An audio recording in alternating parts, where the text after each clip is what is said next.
luto para sa shabu-shabu. Lagyan natin ng bawang, luya, at hiwaan natin ng sibuyas. Mas maganda yung red kasi mas maamoy at malasa. Nagkataon, wala na akong red na sibuyas dito. So, yan. 1 teaspoon ng asukal. So, dahil yung ginamit ko ay half teaspoon lang. So, kahit dalawa. So, yan. 1 teaspoon sugar. So, 2 tablespoon light soy sauce.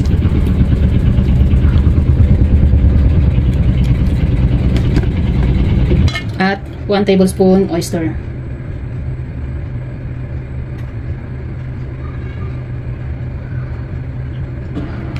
Yan. Mix lang natin, massage. Marinate natin for 30 minutes bago natin to iluto. So, lagay muna natin sa ref pagkatapos. So, yan, for 30 minutes. So, yan, lagay muna natin yan. Painit lang tayo ng kawali, lagay ng konting mantika. Yan, kung meron kayong egg tofu or tokwa. So, yan, prito natin.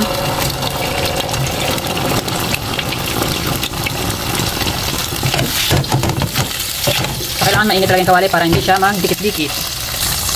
Baliktarin na lang natin kapag luto na. So, hindi naman kailangan matagal na prito to.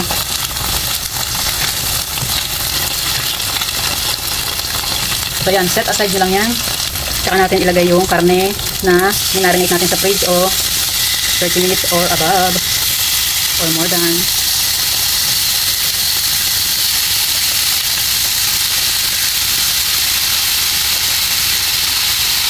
So, maninipis yan. Kaya mga 3 minutes or 4 minutes yun yan. Basta, tansya pag luto na. Haluin ko lang.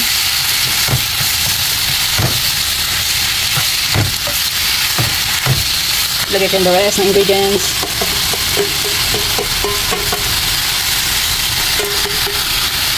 Saka ko takpan for another 2 minutes. Hanggang maluto lang siya. Check natin. So, wala pang 2 minutes, binuksan ko na. So, sabi ko nga, depende pa rin sa inyo yan. Ayoko kasi siyang lutuin ng matagal dahil nga baka tumigas. Kaya gusto ko siyang lutuin ng saglit lang.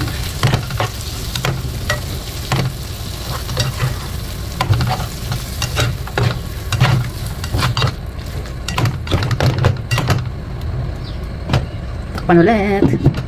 So, yan. Tikman ko yung sabaw. Okay na okay. Finish with spring onion. So yan, okay na yan. Sakto na yung timpla. Hindi maalat, hindi matabang. Medyo manamis. So yan. Salamat ng marami. Happy eating.